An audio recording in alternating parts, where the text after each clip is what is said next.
विश्वानि देव सवितर्दुरितानि परासु यद्भद्रं तन्नयासु। ॐ भद्रं कर्णेभिः शृणुयाम देवा भद्रं पश्येमाक्षभिर्यजत्राः स्थिरैरङ्गैस्तुष्टुवांसुस्तनूभिः व्यशेम देवहितं यदायुः।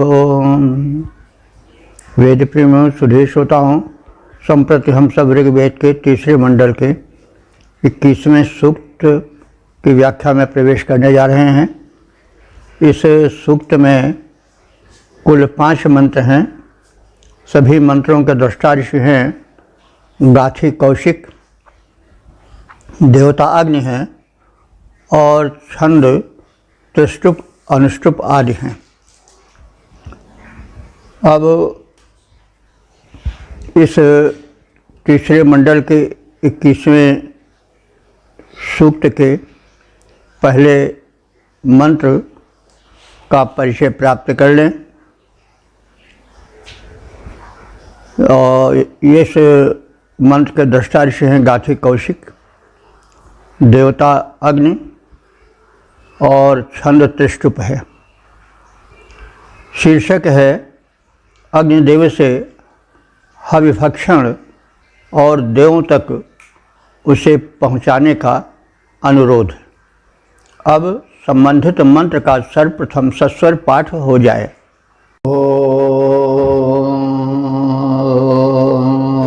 इमन्नो जग्दमृते सुधे हेमा हव्याजातवेदो जुषस्व स्तोकानामग्ने वेदसो घृतस्य होतः प्राशान प्रथमो निषद्य।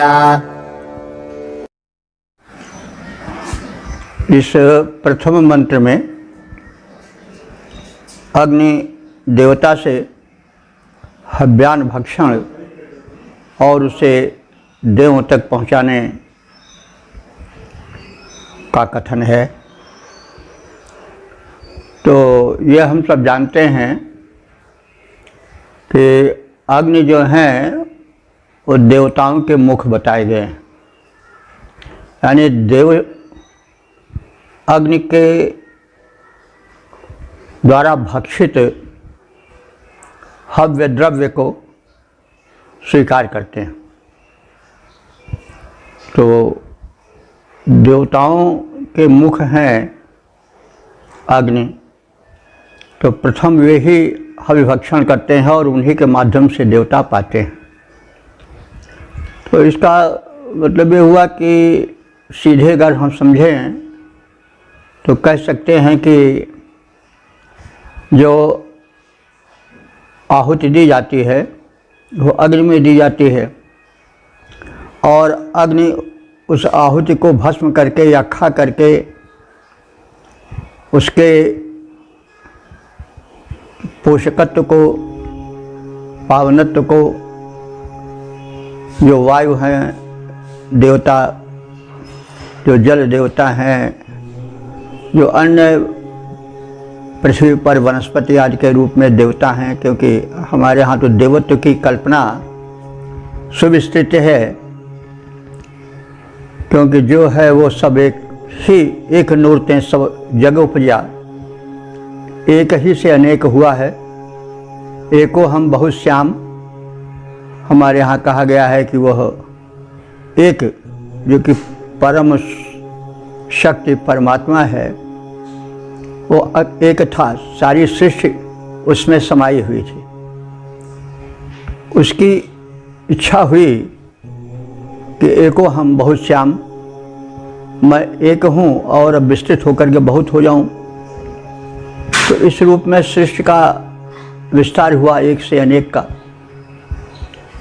यही विकासवाद है, विस्तारवाद है। एक वस्तु को सोचने, समझने, देखने की अनंत दृष्टियाँ होती हैं।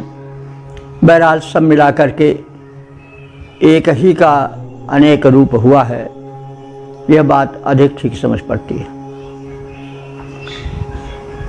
तो अग्नि का अर्थ ही है जो अग्रगण्य हो, आगे आवे। तो शुभ कार्य में, यज्ञ आदि में अग्नि प्रथम आहुत होते हैं, उनको आहुति दी जाती है। तो उसी क्रम में कहा जा रहा है कि हे अग्निदेव, हम आपको आहुति दे रहे हैं, आप इसका भक्षण करो।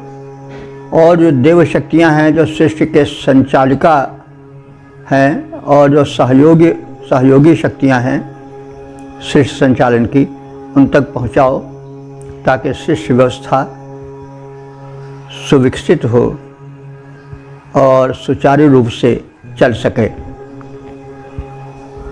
अब इसी क्रम में ऋषि कह रहा है कि जात वेदः, हे जात वेद अग्निदेव।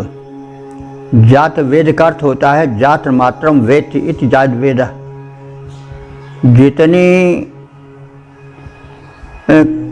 यह सृष्टि है, जितने जात मात्र हैं, उत्पन्न वस्तुएं हैं, उन सब का ज्ञान जिसे हो वो जात वेद है। तो अग्नि सर्वत्र है, सर्वव्यापक है, इसलिए उसे जात वेद कहा गया है।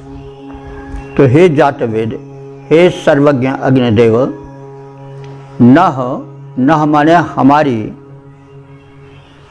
या हमारे, इमम यज्ञम, इस यज्ञ को, अमृतेषु धेहि, अमृतेषु माने अमर देवों तक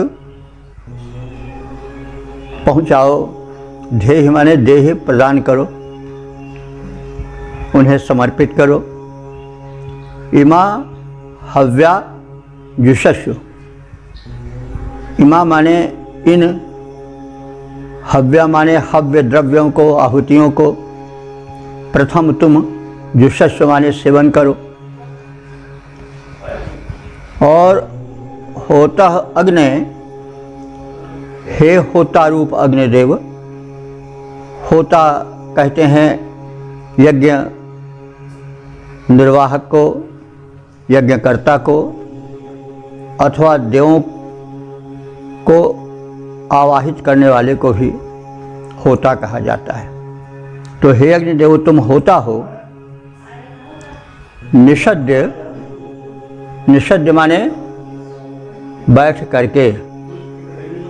प्रथमः, सर्वप्रथम, मेदसः। अब मेद शब्द है, मेद का अर्थ मेदसा हुआ। कुछ लोग मेद चर्बी आदि को कहते हैं। और मेद माने जो है वह सार अंश भी होता है, और जो स्निग्ध भाग होता है वह भी मेद है। तो जो आहुति होती है उसको घृतादि से सिक्त किया जाता है और उसको स्निग्ध बनाया जाता है, मेदस बनाया जाता है। तो अब जैसे कहा गया है कि द्व्यर्थक शब्दावलियाँ वेद में बहुत हैं और उसके कारण लोगों ने अपने अपने दृष्टिकोण से उसके अर्थ लगाए। तो सायण ने तो मेद का अर्थ चर्बी किया है। सायण मीमांसक थे और जो मीमांसक हैं वो यज्ञ में पशु वध के समर्थक होते हैं। वैदिक के हिंसा न भवति। तो इसलिए सायणाचार्य ने मेद का अर्थ चर्बी किया है। लेकिन आज समाजी व्याख्याकारों ने, सातवदेकर आदि ने उसे आहुति का सार भाग कहा है। मेरे विचार से यह ज़्यादा उपयुक्त है, क्योंकि यज्ञ को अध्वर कहा गया है। बार बार यह शब्द आता रहा है। तो अध्वर का अर्थ होता है कि जिसमें ध्वर न हो, हिंसा न हो। हिंसा शब्द बड़ा व्यापक है। किसी को हम मानसिक क्लेश पहुंचाते हैं तो भी वह हिंसा कही गई है।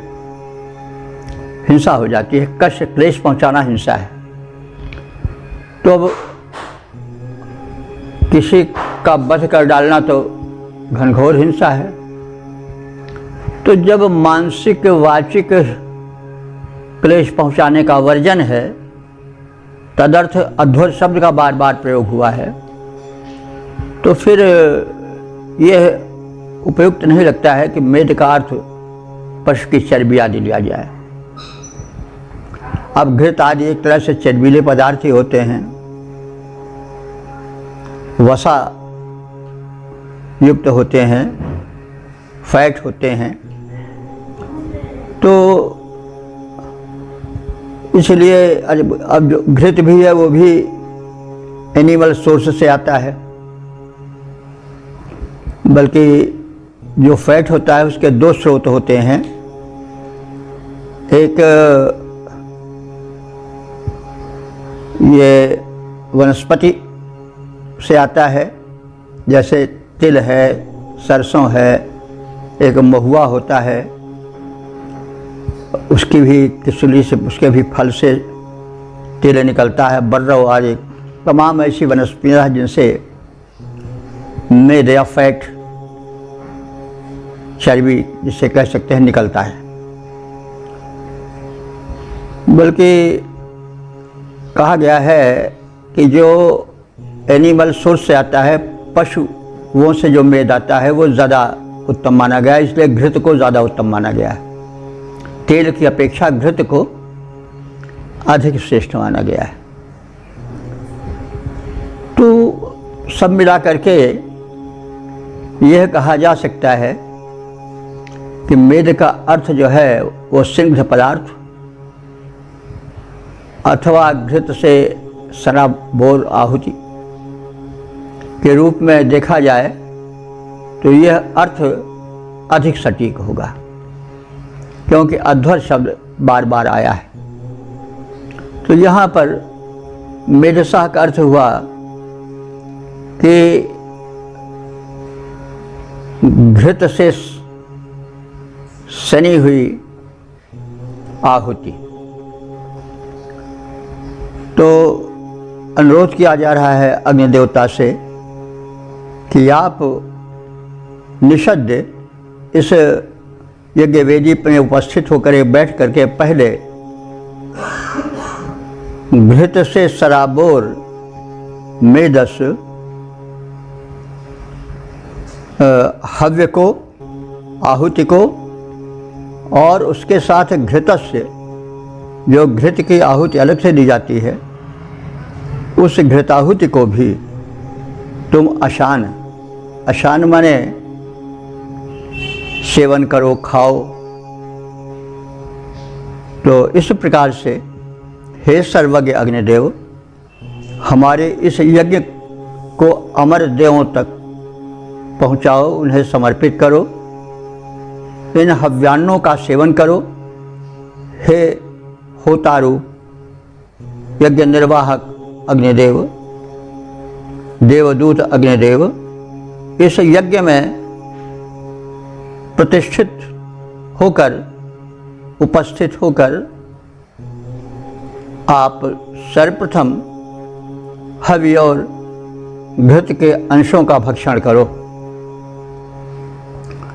पद रूपांतरण है, सर्वज्ञाता अग्नि देवता यहाँ यज्ञ में आओ, सर्वज्ञाता अग्नि देवता यहाँ यज्ञ में आओ, खाओ हव्य स्वयं, फिर देवों तक उसको पहुँचाओ।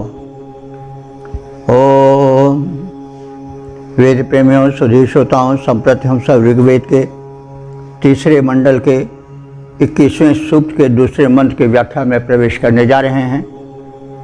मंत्र सारिष गाथी कौशिक हैं, देवता अग्नि और छंद अनुष्टुप है। शीर्षक है अग्निदेव हविभक्षण करें और उपासकों को पवित्र धन प्रदान करें। अब संबंधित मंत्र का सर्वप्रथम सस्वर पाठ हो जाए।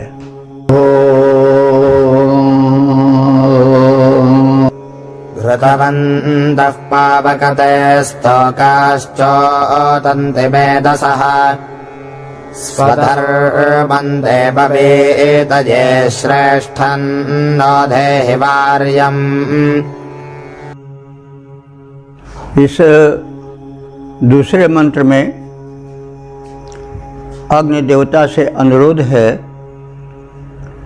कि वे हमारे इस सर्वांगपूर्ण यज्ञ में पधारें और हव्यान्न और घृत आदि जो इसमें प्रदान किए जा रहे हैं उसको स्वीकार करें, भक्षण करें और देवों तक उन्हें पहुँचाएं और प्रतिफल में उत्तम कोटि के धन धान्य प्रदान करें। तो इसी संदर्भ में हम शब्दार्थ आदि को जानें और व्याख्या समझें, आशय समझें। तो पावक पुनात इति पावकः, जो पवित्र कर दे वह पावक है। तो हे अग्निदेव, तुम पावक हो, पवित्र बनाने वाले हो। स्वधर्मन, यह जो हमारा यज्ञ है वो सर्वांगपूर्ण है।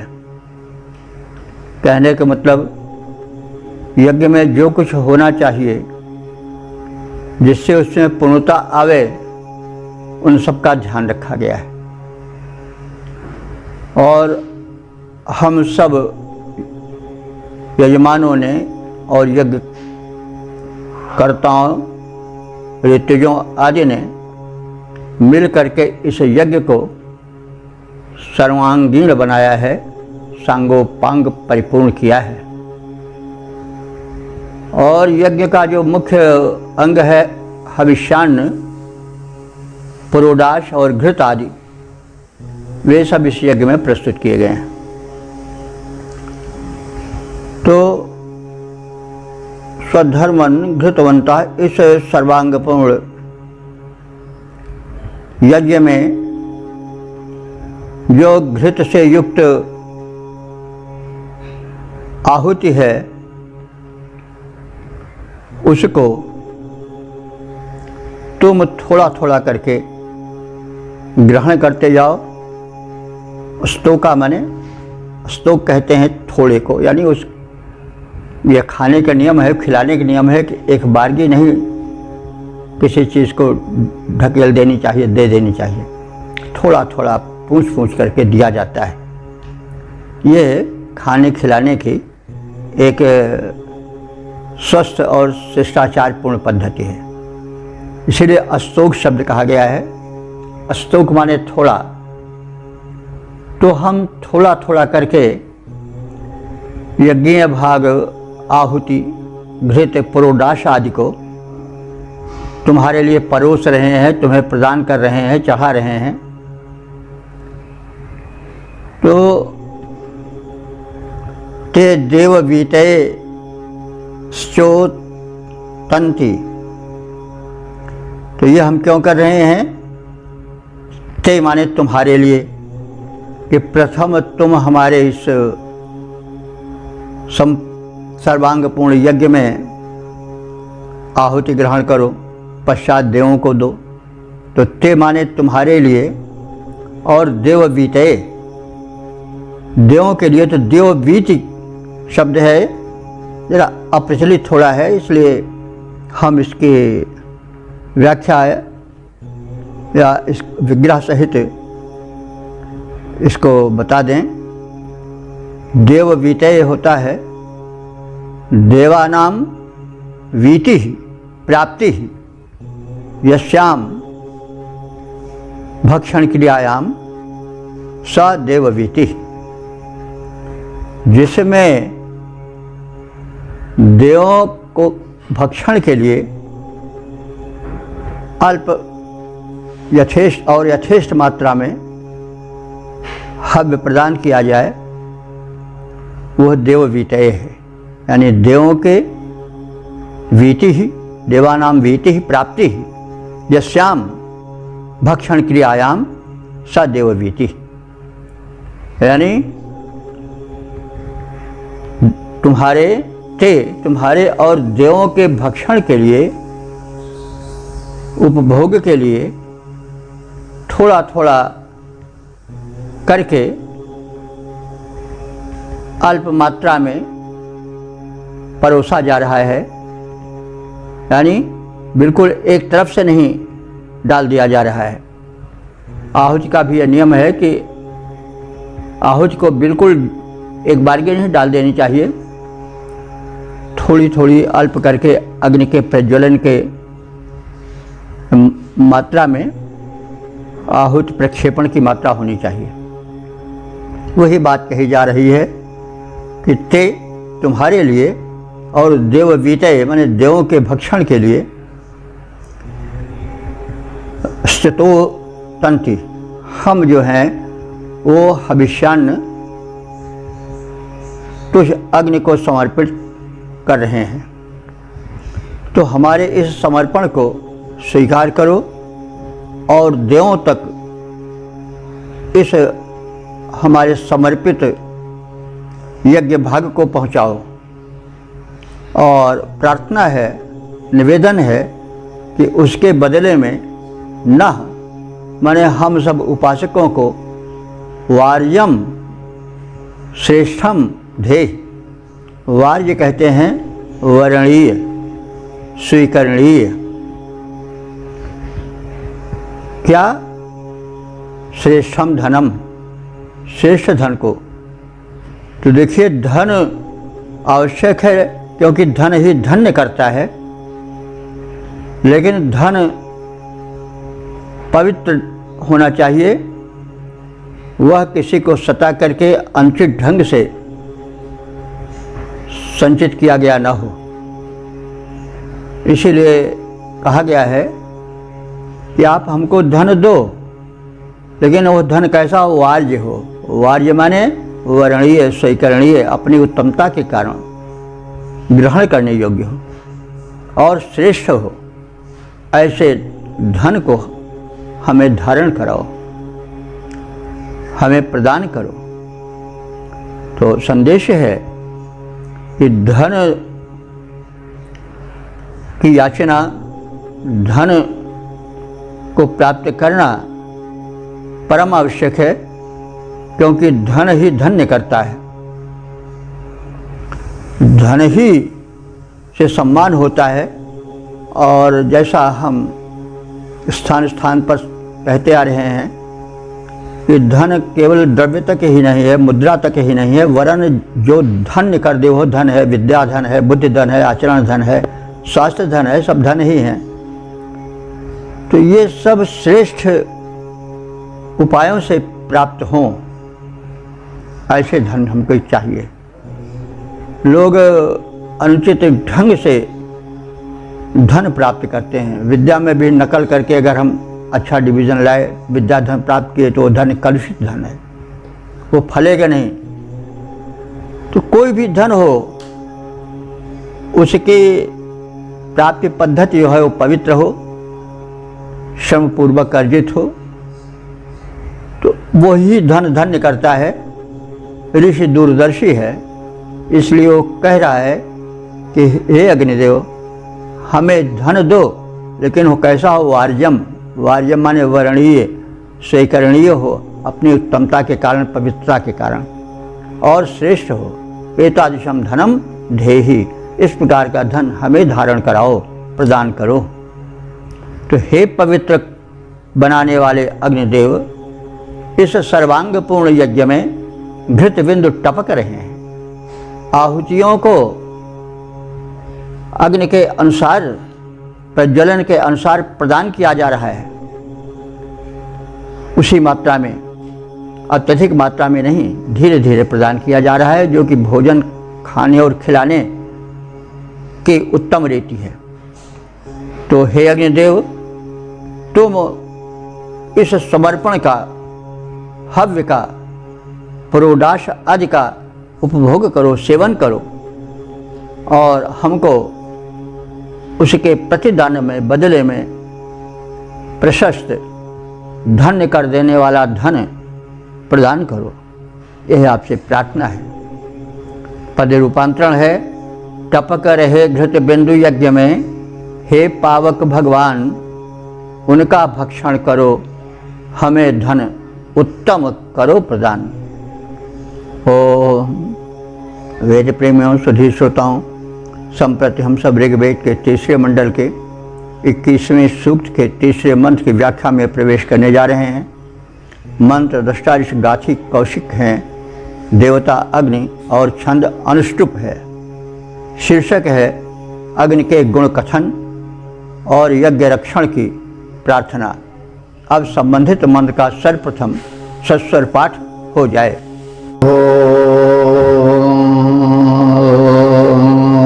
तुभ्यं स्तोकाघृतश्च दोग्ने विप्राजसन्ध्या ऋषिश्रेष्ठः समिध्यसे यज्ञस्य प्रापिता भव। इस तीसरे मंत्र में अग्नि का स्तवन है, उनके वैशिष्ट्य का, उनकी उत्तमता का कथन है, फिर उनसे यज्ञ के संरक्षण का निवेदन है। तो यह ऋषि कह रहा है कि संत अग्ने,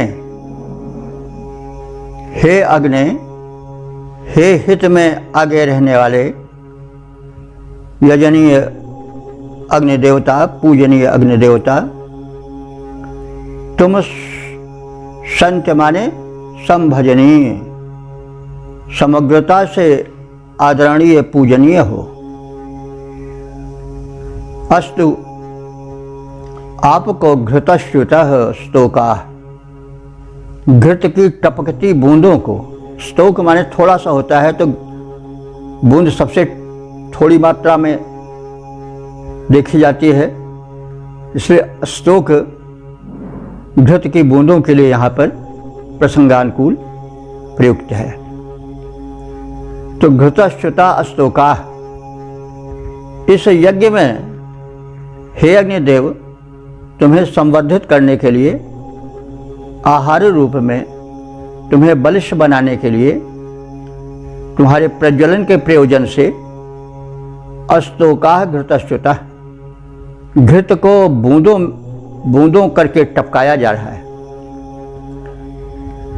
विप्राय तुभ्यम, तुभ्यम माने तुम्हारे लिए, विप्राय माने ज्ञानी के लिए, तो तुझ ज्ञानी के लिए, मेधावी के लिए घृत जो है वह बूंदों में टपकाया जा रहा है। तो विप्र कहा गया है अग्नि देवता को। तो विप्र शब्द तो आजकल ब्राह्मण के लिए जो है वो रूढ़ सा हो गया है। विप्र हम जब सुनते या कहते हैं तो प्राय किसी ब्राह्मण के लिए कहते हैं, लेकिन विप्र का अर्थ होता है जो विशेष रूप से ज्ञानी हो, बुद्धिमान हो।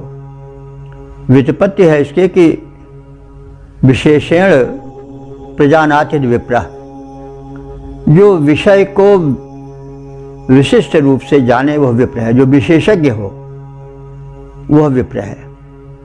प्रजानाति वि विशेषेण, विशेष रूपेण प्रजानाति तथ्यम ज्ञानम इति विप्रः।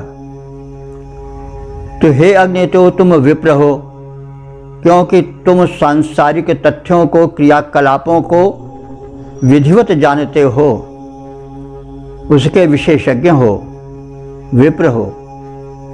तो तुभ्यम विप्राय, तुझ विशेषज्ञ के लिए, मेधावी के लिए घृतश्रुतः स्तोका, हम घृत की बूंदों को टपका रहे हैं, धीरे धीरे घृत तुम्हें समर्पित कर रहे हैं ताकि तुम उससे तृप्त हो, प्रज्वलित होते रहो। ऋषि श्रेष्ठ, हे ऋषियों में श्रेष्ठ, समिध्य से तुम प्रज्वलित हो जाओ। तो यहाँ ऋषि श्रेष्ठ कहा गया है। ऋषि का क्या अर्थ होता है, इसे भी जान लेना आवश्यक है कि अतीन्द्रियार्थम दर्शी इति ऋषि। वह व्यक्ति जो अतीन्द्रिय पदार्थों को भी जान ले, वह ऋषि है। हम देख उसी को पाते हैं जो हमारे चर्म चक्षुओं से दिखाई पड़ता है। किसके मन में क्या है यह तो हम नहीं जान सकते हैं, क्योंकि वो हम अपने निगाह से देख नहीं सकते हैं। फिर इस लोक के ऊपर क्या लोक है, इस जन्म के आगे पीछे क्या जन्म होगा, ये सब ऐसे तथ्य हैं जिसको हम अपने चक्षु से या किसी प्रयोगशाला में अच्छी तरह से नहीं प्रयोग कर सकते हैं। ईश्वर भी वैसे ही है। अब ईश्वर को कोई चाहे कि हम प्रयोगशाला में प्रयोग करके दिखाते हैं तो संभव नहीं है। इसलिए आज के वैज्ञानिक यह तो नहीं कहते कि ईश्वर नहीं है, लेकिन यह भी नहीं कहते हैं कि ईश्वर है, क्योंकि वह उनके प्रयोगशाला में सिद्ध नहीं हो पाता है। तो ऐसा ज्ञान कैसे हो पाता है? अतीन्द्रिय, यह अतीन्द्रिय ज्ञान है। कहने का मतलब इंद्रिय के बाहर जो अपनी आत्म चेतना से प्राप्त हो सके वह ज्ञान अतीन्द्रिय ज्ञान है।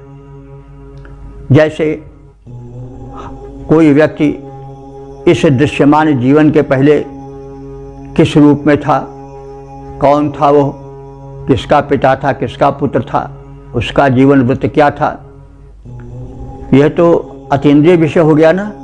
लेकिन जो ऋषि हैं जिनमें आर्ष मेधा है, वे जान लेते हैं कि पूर्व जन्म में तुम क्या थे, और भविष्य को भी वो जान लेते हैं, जो कि ऐसे संभव नहीं है। तो जो आर्ष मेधा से युक्त होते हैं वो ऋषि कहलाते हैं। और आर्ष मेधा, ऋषि मेधा क्या है? अतीन्द्रिय विषयों को ज्ञान या जान लेने की क्षमता जिसमें हो वह ऋषि है। तो यहाँ पर अग्नि को विप्र कहा गया है और ऋषि कहा गया है। तो हे अग्नि, तुम ऋषि श्रेष्ठ, तुम श्रेष्ठ ऋषि हो। अतीन्द्रिय अर्थों को जानने लेने में सक्षम हो। हम समिध्य से, हम तुम्हें आहुति प्रदान कर रहे हैं और तुम समिध्य से माने प्रज्वलित हो जाओ, ताकि हव्य द्रव्य भस्म हो जाए, तुम में पच जाए और तुम उन्हें देव शक्तियों तक पहुंचा सको और इस प्रकार से सबका कल्याण हो सके। यज्ञ से प्राविता भव। और हे समर्थ अग्निदेव, हे ऋषि तुल्य अग्निदेव, हे परम मेधावी अग्निदेव, हे सर्वांग पूर्ण यज्ञ को संपादित करने वाले संभजनीय अग्निदेव,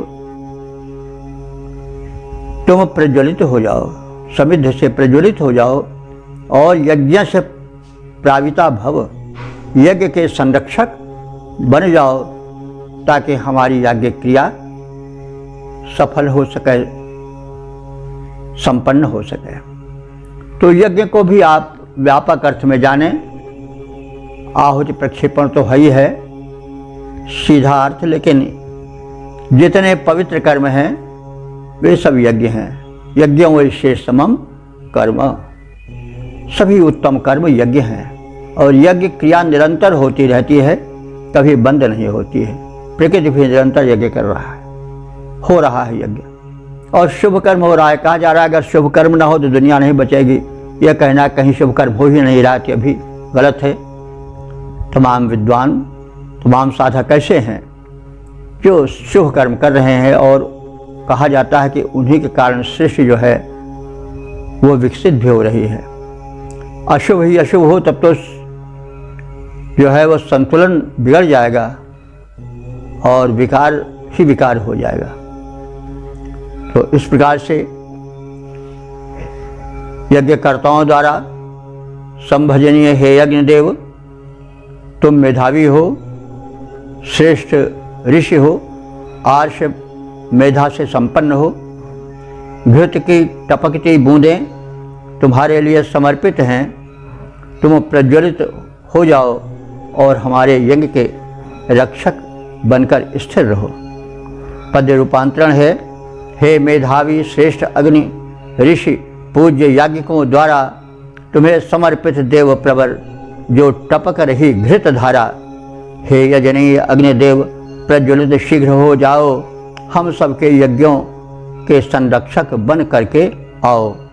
ओम वेद प्रेमियों, सुधी श्रोताओं, संप्रति हम ऋग्वेद के तीसरे मंडल के 21वें सूक्त के चौथे मंत्र की व्याख्या में प्रवेश करने जा रहे हैं। मंत्र दृष्टा गाथी कौशिक, देवता अग्नि, छंद विराट रूपा है। शीर्षक है अग्निदेव का आवाहन और हव्य सेवन की उनसे प्रार्थना। अब संबंधित मंत्र का सर्वप्रथम सस्वर पाठ हो जाए। तुभ्यं ष्टोतन्त्यध्रिकोशदेवस्तोकासो अग्ने मेधसो घृतस्य कविशस्तो बृहता भानुनागा हव्याजुषस्व मेधिरा। इस चौथे मंत्र में अग्नि देव का यज्ञ में हव्य भक्षणार्थ आवाहन है और सादर हव्य प्रदान का कथन है। अग्नि का वैशिष्ट्य बताते हुए ऋषि कह रहा है कि हे अग्नि देवता, अग्ने तुम अधिग्रो सचिव, तुम अधिग्रो हो। अधिग्रो माने सतत गमनशील हो। तुम्हारा गमन आगमन नैरंतर्य लिए है, कभी रुकने वाला नहीं है। तुम निरंतर क्रियाशील रहते हो, इसलिए तुम अधिग्रो हो, सतत गमनशील हो। सचिव, सचिव हमने तेजस्वी, तेज वाला, शचि तेज को कहते हैं, ओज को कहते हैं। तुम सचिवा हो, तुम तेजस्वी हो, शक्तिशाली हो। तुभ्यम, ऐसे तुझको या ऐसे तुम्हारे लिए, मेधसः, मेधसः का अर्थ हुआ वही जो मेध शब्द है। यहाँ पर घृत से अथवा चिकने पदार्थों से सनी हुई आहुतियाँ तुभ्यम तुम्हारे लिए समर्पित की जा रही है। और घृतस्य अस्तोकाशः, और घृत की अस्तोकाशः माने बूंदें, अश्चोतंत्र माने टपकाई जा रही हैं। तो घृत को एक बार नहीं डाल दिया जाता है, उसको बूंद बूंद करके टपकाया जाता है। और घृत धारा को ऐसे ही समर्पित करना चाहिए, घृत को ज़्यादा नहीं डालना चाहिए। यह संदेश है कि शरीर की जो जठराग्नि है उसके लिए घृत आवश्यक है, लेकिन अधिक मात्रा में घृत सेवन का वर्जन है। तो इस तथ्य को, इस कथ्य को भी हम इससे समझ सकते हैं, क्योंकि जैसा हम देवों को दें, जैसा हम देवों के प्रति समर्पण करें, वैसे ही हम अपने प्रति भी आचरण में उतारें। तो यदि हम अग्निदेव को धीरे धीरे घृत टपका करके दे रहे हैं, तो हमें भी चाहिए कि हम जठराग्नि में जो उदर में बैठे हुए अग्निदेव हैं उनके लिए घृत दें, लेकिन बूंदों में दें, अधिक मात्रा में न दें। तो तुभ्यम मेधसः, तुम्हें चिकनाई से, मेद से समन्वित आहुति प्रदान की जा रही है। और उसके साथ साथ घृत के अस्तोकाशः माने अल्प मात्रा में बूंदों में टपका करके, श्चोतंथि माने तुम्हें प्रज्वलित होने के लिए गिराया जा रहा है यज्ञ वेदी में। कविशस्तः, और इसके साथ ही साथ तुम कवि माने ज्ञानी स्तुतिकर्ताओं द्वारा शस्तः माने प्रशंसित हो रहे हो। प्रशस्त, शस्त, प्रशंसित, ये सब समानार्थक हैं। तो तुम कवि हो अथवा तुम कवि के द्वारा प्रशंसित हो। कवि माने वे ज्ञानी गायक जो स्तुति करते हैं। तो एक ओर तो तुम्हें घृत की बूंदों से नहलाया जा रहा है, घृत बूंदों में टपकाया जा रहा है, और घृत से समन्वित सनी हुई आहुतियाँ प्रदान की जा रही हैं। और दूसरी ओर जो ज्ञानी स्तोत्रों के गायक हैं वो तुम्हारे गुणों का गान कर रहे हैं, तुम्हें प्रशंसित कर रहे हैं, तुम्हारे वैशिष्ट्यों का, तुम्हारी शक्तियों का, तुम्हारे लोकोपकारी कृत्यों का वर्णन करते जा रहे हैं। बृहता भानुना आगा, हे अग्निदेव, तुम बृहत माने व्यापक, बड़ी, भानुना माने किरणों के साथ, तुम अपने प्रभुत तेज के साथ, किरणों के साथ आगा माने आओ हमारी यज्ञ वेदी में, अपने प्रभुत तेज से प्रकाशित हो जाओ। बृहता भानुना, भानु कहते हैं तेज को, किरण को। सूर्य भी इसीलिए भानु कहा जाता है क्योंकि उसमें तीव्र तेज होता है। वैसे भानु का अर्थ होता है तेज किरणें अथवा तेजस्वी प्रारूप। तो हे अग्निदेवता, तुम बृहता भानुना तेजस्वी किरणों द्वारा अथवा अपने तेजस्वी रूप द्वारा आगाह इस यज्ञ वेदी पर प्रज्वलित हो जाओ, आगमन तुम्हारा हो जाए। मेधिर, हे ज्ञानी अग्निदेवता, हव्याजुषस्व, हमारे द्वारा प्रदत्त हव्यान्न का, पुरोडाश आदि का, घृतादि का जुषस्व माने सेवन करो। तो हे सतत गमनशील और समर्थ अग्निदेव, तुम्हारे निमित्त हव्य, द्रव्य और घृत बिंदुएं टपकाई जा रही हैं। दूसरी ओर तुम्हारे प्रशंसक ज्ञानी स्तुतिकर्ता तुम्हारे प्रशंसा में स्तुति मंत्र सुना रहे हैं, उसका गायन कर रहे हैं। हे अग्निदेव, तुम अपने प्रभुत तेज द्वारा तेजस्वी प्रारूप के साथ इस हमारी यज्ञ वेदी में प्रज्वलित होने हेतु पधारो। हे ज्ञानी अग्निदेव, हमारे हव्य द्रव्य का सेवन करो, प्रेम पूर्वक उसे ग्रहण करो जो हम तुम्हें घृत और हविष्यान्न, पुरोडाश आदि के रूप में प्रस्तुत कर रहे हैं। पद रूपांतरण है, हे गमनशील पावक समर्थ, हे गमनशील पावक समर्थ विद्वान प्रशंसित, आ जाओ घृत बिंदु युक्त हवि भक्षण कर तेजस्वी मोद परम पाओ। ओम वेद प्रेमियों, सुधी श्रोताओं, संप्रति हम सब ऋग्वेद के तीसरे मंडल के 21वें सूक्त के 5वें मंत्र की व्याख्या में प्रवेश करने जा रहे हैं। मंत्र दृष्टाश गाथी कौशिक, देवता अग्नि और छंद सतो बृहति है। शीर्षक है अग्निदेव से हव्य सेवन की प्रार्थना। अब संबंधित मंत्र का सर्वप्रथम पाठ हो जाए।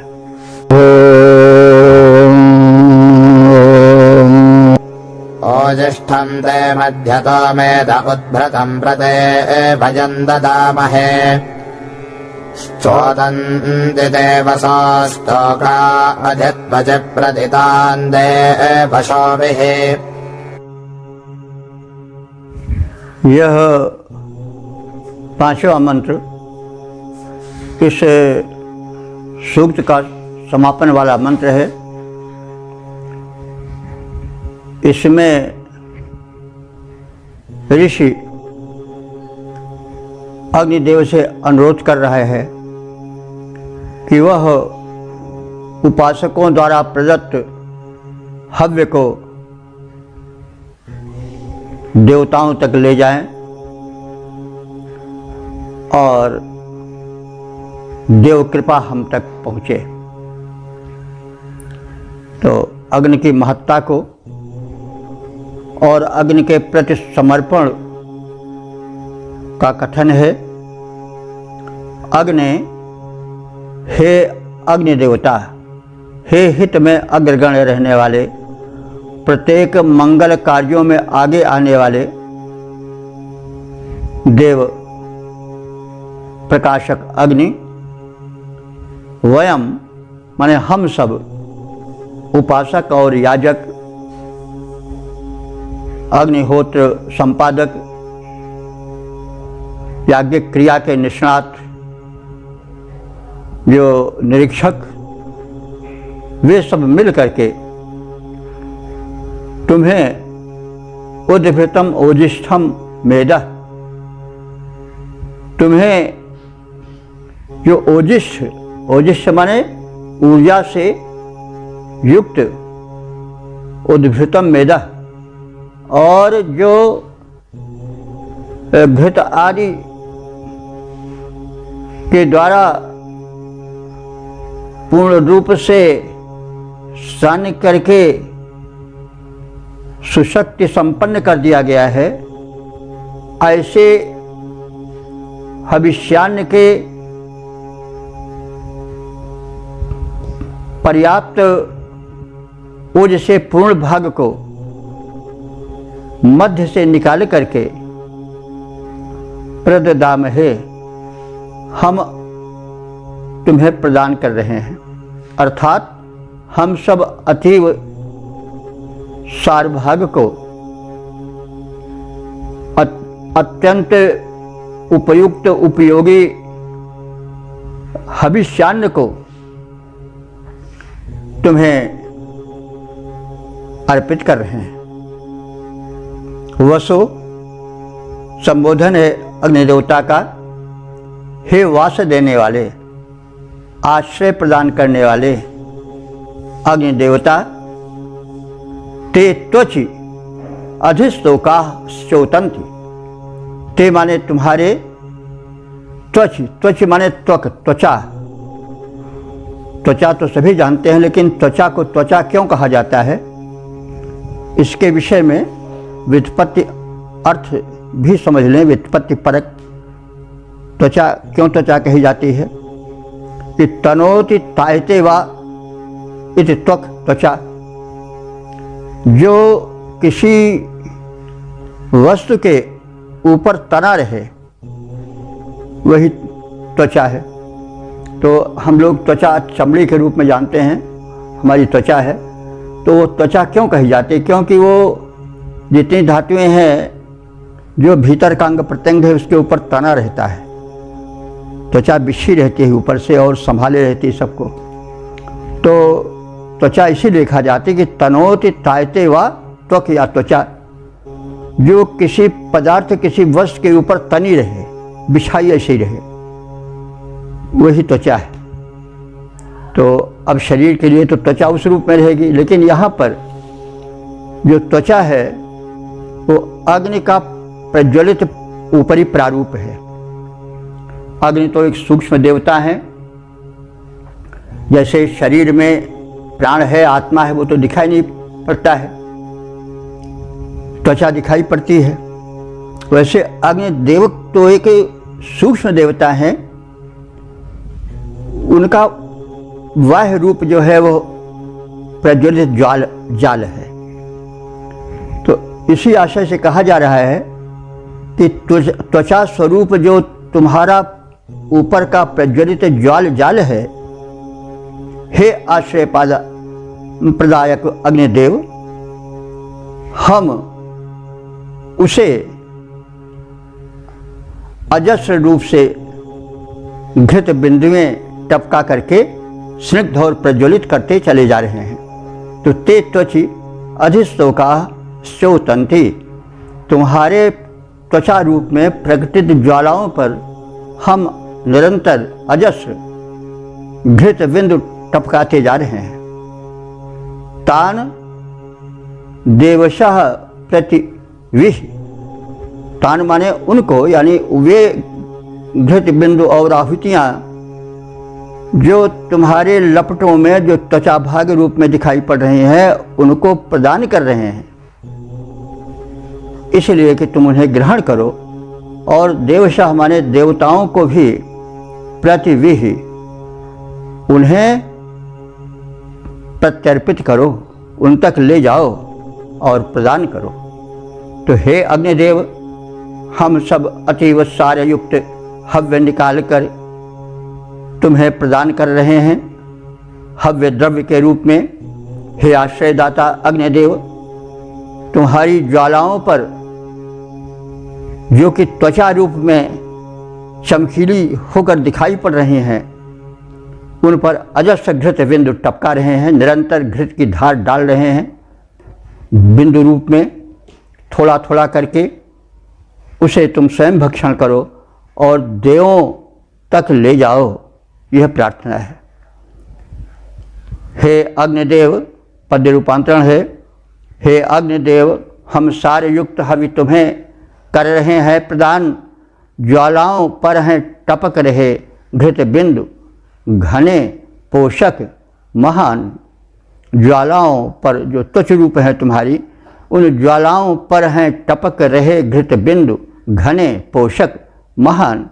हे आश्रयदाता अग्निदेव, देवों तक उनको पहुँचाओ, उपकार करो हम सबका यों, हम सबको यों सुख दे जाओ।